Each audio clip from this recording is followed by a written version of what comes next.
But to me, he is the greatest show on earth when it comes to basketball. It's borderline at times. It's unguardable. Yeah, I'm rolling with that statement for sure. He's on a different planet right now. He's an alien. Man, I had never seen him like that. You can't defend that. If you're not going to triple him, how are you supposed to defend Steph?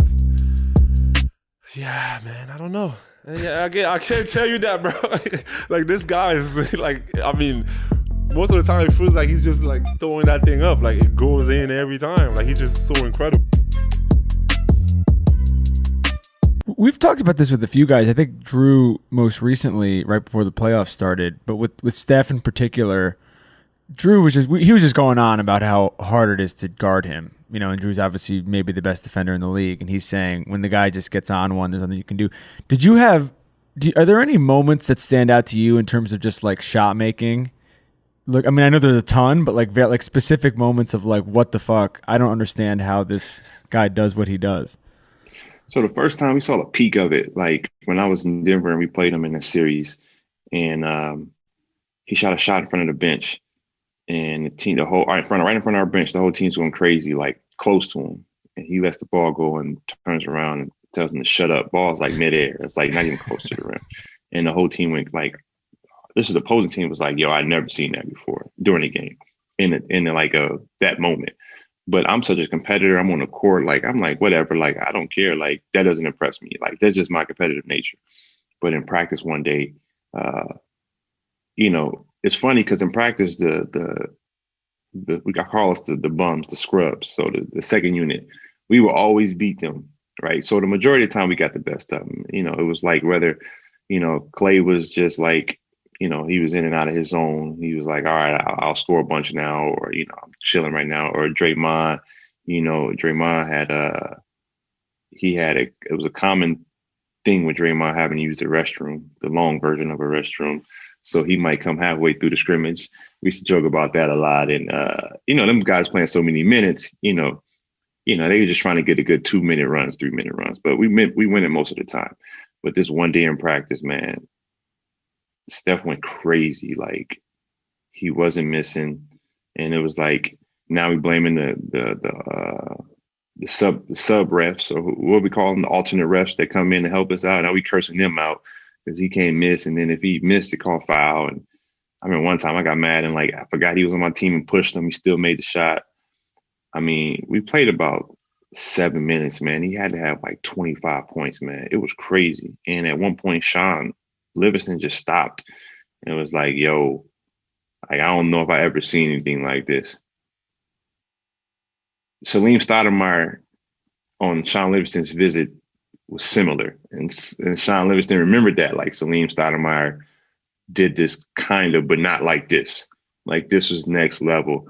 And I had to stop and was like, yo, that's different. Because when you're in a game playing with somebody that good, like, you're not really seeing how good they are because you locked in to do what you got to do. So you missing out on like greatness by playing with greatness. That's a funny thing. Because when I watched Steph this past season, I caught myself being a fan a few times. And then I got a close friend, Evan Turner was like my man. And when we played them in the Western Conference finals, Evan was like, bro, I almost clapped when he made a shot. Like, I forgot I was playing against him. He was like, man, I had never seen nothing like that. Because they were up 18, I think either 3 or all 4 games. We swept them, but they were up 18 every single game. Like, nobody's gonna mention that. They were up 18 every game. And he was like, we knew it. Like, either Steph or Clay would make a shot and they were like, oh shit, here it comes. And they just kept looking at the scoreboard, like, and he said Steph made 2 threes one time. And he was like, damn, he good. But he was like, man, I had to catch myself, like, oh shit, I'm on the other team. That sounds like the most Evan Turner thing ever, by the way. Exactly. But the other thing I want to touch on is just Steph. And to me, Steph, he's second in the league in scoring right now to Kevin Durant. But to me, he is the greatest show on earth when it comes to basketball.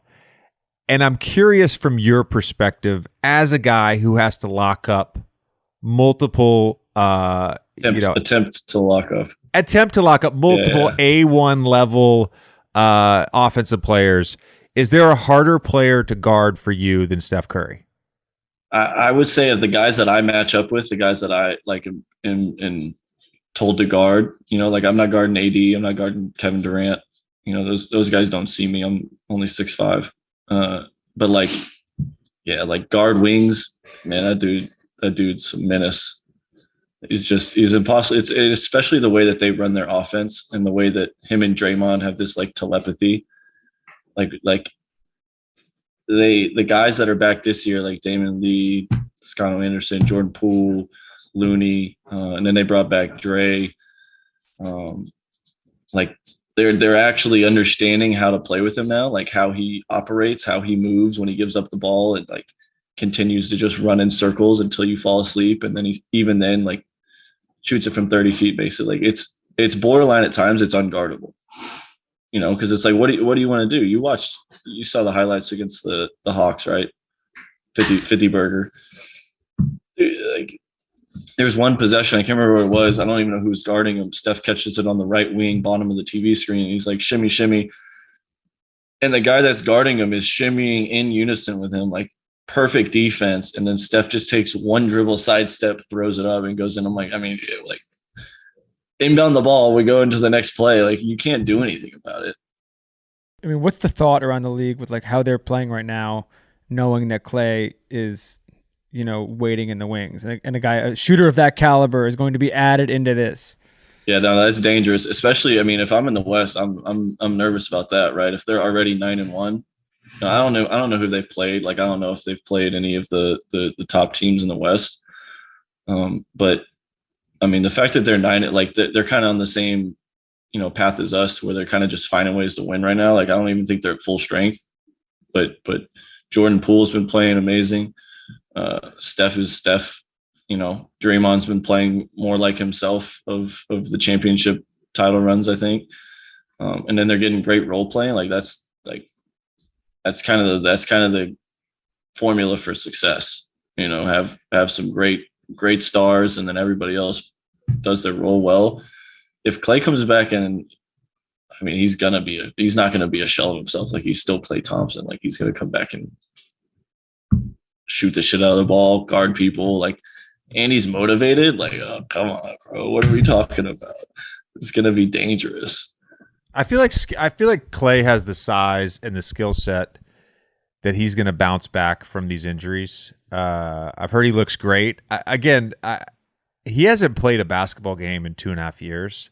It was crazy when I saw that stat the other night. 2.5 years. Yeah, that's crazy. I actually said this today, but I'll repeat it because it's true. But the last time that Klay played an NBA game, anti-vaxxing was a fringe movement. Think about that. A lot has changed in the world since the last time I played basketball. Now roughly half the country are anti-vaxxers. Like, think about that. It's crazy. It's crazy. Yeah, I could honestly see him coming back first game and just going crazy, like making like it would 7, not surprise 8, 9 me. threes. Like I would, yeah, it would not surprise me.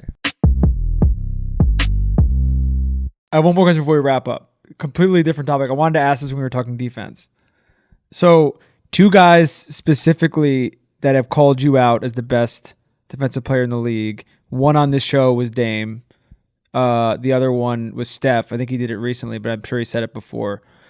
We talked about with Dame. We talked about the hot hand and what happens when he just starts going crazy and nothing, and no one. And Steph does it all. Steph did it last night. He does it all the time.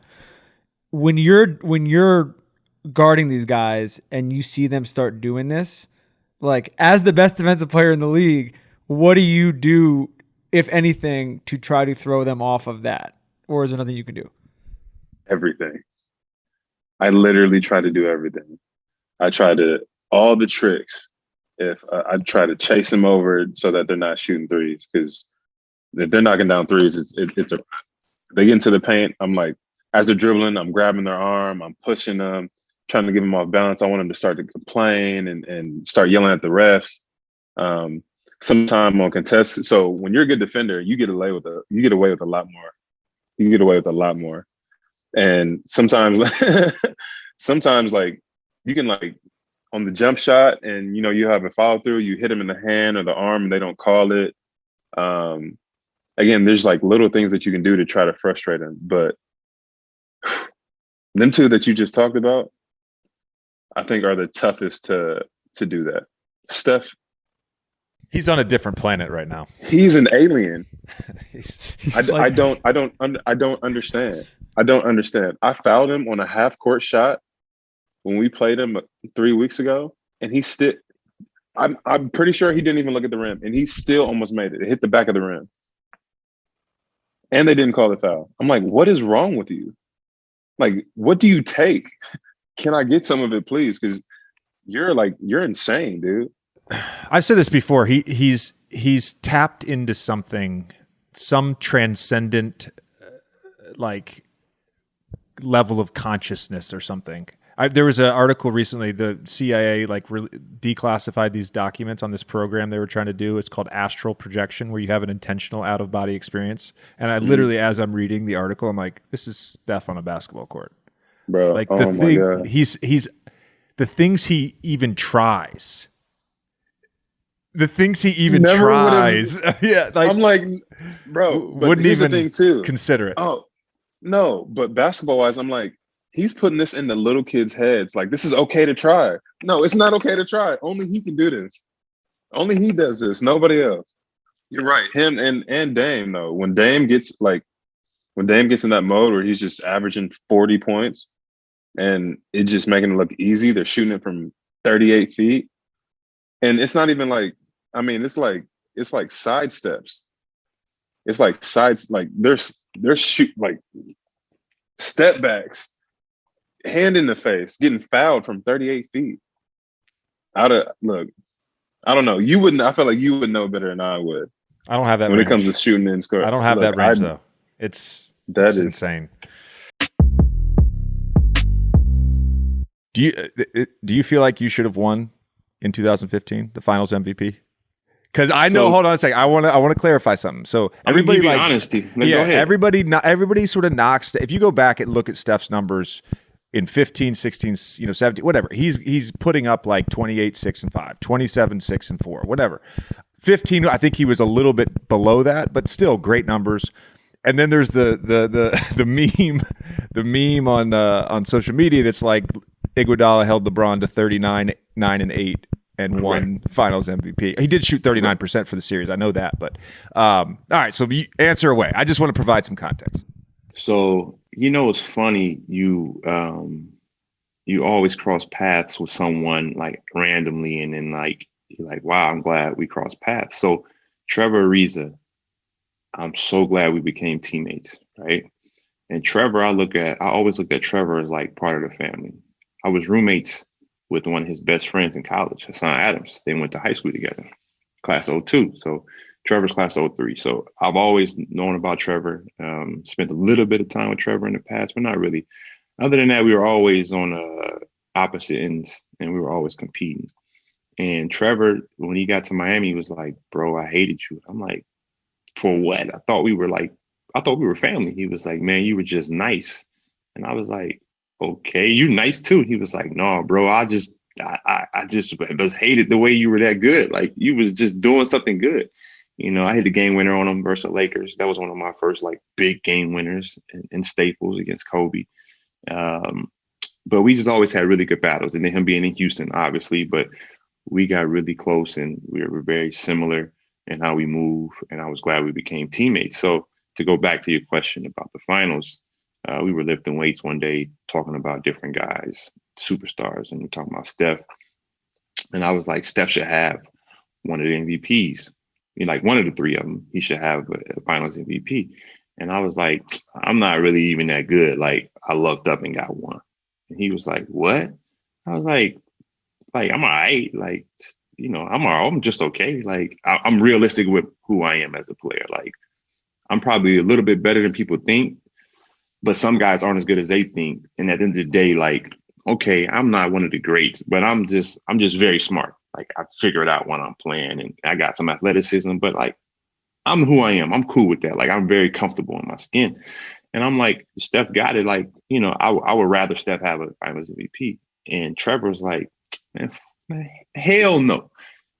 Like, are you crazy? He was like, bro, you deserve that. If it wasn't for you, y'all wouldn't have won. And then he just went on this spiel. It was like it was like a Shannon Sharp spiel, like, this is why you deserved it. And don't ever tell anybody what you just told me. Like, you got it. And you taking that's forever. And I was like, okay, you're right. Like, that's mine. So like, but that was always kind of like how I thought about it. But at the same time, like, I do like know what I bring to the table, whether people know what I bring to the table or not. Like, I'm cool with that too. So it's just a way to, the coin gets flipped in the way it lands sometimes. To clarify, Dre, like, I mean, I think it's well deserved. I wasn't saying you don't deserve. No, an I MVP didn't take it that. I didn't take it that way. All right. I just want to be sure. I just wanted to get your perspective from having played with him and now being on the other side of that run, and him still not having a Finals MVP. That's all. Yeah. Well, I will say KD's kind of like Shaq. When it was like a point in time where it was like, who's the best player in the league? Shaq don't count, right? So I do think Steph should have got one. Which one? I don't know. One of the three. And I won't take any away from KD, but KD is so damn good. It was like, yo, man, somebody like KD was just too good, man. Just like, he don't count. That's how it was, because he was just doing some stuff. It was like, wow, this dude's like, it's unfair. And I understand how the league felt. I get a lot of players that were mad about that. I never understood it, but it took Evan Turner one day to break it down. He was like, man, come on, man. Like, like nobody could win. Like, I knew nobody could win. That just wasn't fair. And I was like, oh shit, you got a point.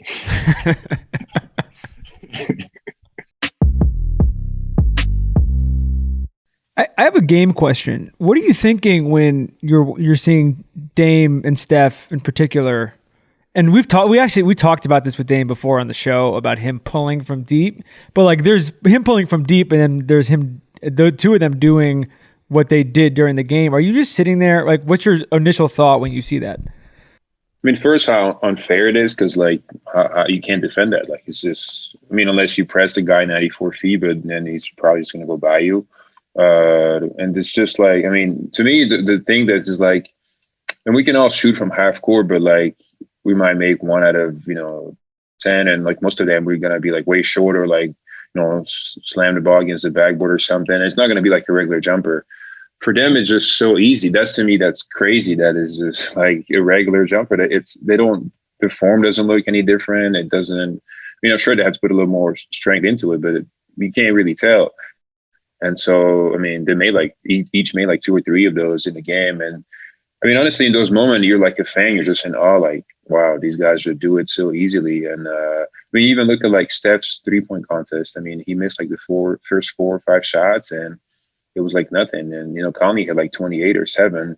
He just went on and made it two 3-point, like the green balls I had this year, and then made all of his 2-point balls. And then he made the last shot to win it. It was just like, I don't know. He just makes it easy. It makes it look so easy. I mean, honestly, as a fan of the game, it's like beautiful to watch. You enjoy watching them shoot the ball that way. And it's just, it's just very special. I mean, that's why those guys are so great. I've said this before on the podcast, but guarding Kobe Bryant was sort of an exercise in futility. Like, there was nothing you could do defensively to stop him. He was either going to make the shot or miss the shot. He had a counter to every counter. I feel as if Kevin Durant is sort of the modern version of Kobe. There's not a whole lot you can do to stop him. He's got the handle. He's got the jumper. He's got everything he can do. So besides Kevin, is there a harder player in the league to guard right now than Steph Curry? I would put him, if Kevin is 1, Steph has got to be 1A. Yeah, I'm rolling with that statement for sure. I'm rolling with that statement. I think what makes Steph so hard is, I don't know if the game has ever seen anybody who can move off the ball like this. I mean, from playing in the league, like, his conditioning is unbelievable. It's almost like when he gets rid of the ball, he's like a bigger threat, which isn't the case for a lot of people. It's the case for a lot of, yourself, Duncan, shooters like that. But when Steph's got a little bit more of a handle than you guys, so that makes him tough as well. But I would definitely say he's got to be 1A. Tyrese, to be clear, I'm not a threat at all right now. That's a fact. I am a threat to chunk an 8-iron from 150 out. That is what I'm a threat to do. Wait, can I ask a question, JJ, really for 3 of you about Steph? for a second. So his trainer came out today and was talking about their practice routine, and basically I'm paraphrasing, but he said that when Steph shoots, if he doesn't swish, they consider it to be a miss. Is this a common? Can you shed some light on this as a training technique? And is this something you've had to do, and is this something that is a common thing? No. Steph is a psycho for that. To be clear, Steph is Patrick Bateman for that. I believe in good misses and bad misses, and both of you guys can attest to this. There's times where you're shooting the ball really well, and every shot, it's back of the rim, it comes back to you, or it swishes, and even the misses feel good. There's also bad makes. So I always judged a shooting workout, or even sometimes a game, not necessarily on the makes and the misses, but on how it felt. I don't know if you guys have experienced that ever, because Tyrese is a fucked up shot. But I always felt like if I was shooting the ball well, it felt good, no matter what the result was, if that makes sense. Yeah, I feel that. I think it'd be a lot for me to do that because I like making shots, and so to kind of get punished for making shots would frustrate me very much. But I mean, it's no surprise when you do stuff like that. It's no surprise as to how he does what he does in the game. So you just mentioned this, and I feel like a lot of people right now are probably wondering this. If you're not going to triple him, how are you supposed to defend Steph? Yeah, man, I don't know. Yeah, I can't tell you that, bro. Like this guy is like, I mean, most of the time it feels like he's just like throwing that thing up, like it goes in every time. Like he's just so incredible, you know. Like and I think one of the things that we always done is like, yo, like we're gonna try to take the best player out. Like that's sometimes it works, sometimes it doesn't. But especially with a guy as you know incredible as Curry. That's what you have to do. You have to. Like, there's no, you can, I can't just watch him just come off screens and shoot from like half court knowing that it's going in and still let him do it. You know what I mean? Like, and I know sometimes it's like, oh yeah, you think he's far, but like, bro, this guy is like a layup. So it's like, you have to take away what he does best. And yeah, I think you have to. To answer your question, you have to, bro. Like, You have to basically try to make someone else yes. go for 30. Yeah, for me, it's like, I think I'd rather watch, I don't know, like the third best player or the fourth best player on that team score than like seeing the best player just get whatever they want. And I don't remember Draymond and him doing this last year, but the thing I've seen a bunch this year is when you blitz him with the big, he'll just get off the ball super early to Draymond. And then Draymond will come right back for a DHO. Because if you, I'm sure guarded guys and you've been in a trap, but if you're the guy guarding the ball in a trap, as soon as he gives up that ball, your natural instinct is to turn because now it's a 4-on-3. And what they figured out is he's coming right back off the DHO. And they did a similar thing last year, but it wasn't on that. But it was just the way that Draymond was flipping screens. Yeah. Like the two of them, to me, the tandem there, the level of basketball intelligence, obviously Curry's skill set, but Draymond as a screener, Draymond as a passer, Draymond willing to manipulate defenses. They're just so smart. That's what makes them so hard to guard. I think so. And one thing is like that's underrated is like Steph like level of conditioning is crazy. Cause I think for me just watching them like he gives up the ball and he always moving. Like he like just running and he can still run that fast and trying to get open. And once he catches it, like he can still make it like it was a layup. You know, like I think for me that's like because again, if it was just somebody that when he gives the ball up and you can kind of like be there and he's gonna like just stay there a little bit and kind of like give up, he keeps moving the whole possession from here to here and still have the level like you know focus to like make the shot every time. And obviously like those guys finding them is incredible. But yeah, like I think Steph just, you know, his I don't know. I think his conditioning, I think is underrated because the way he runs everywhere to get open every night is crazy. I don't know if it matters to Steph or not, but do you think like the the lack of, and you won one of them, and we're going to talk about it in a second, but the lack of NBA Finals MVP, like, do you think that bothers him?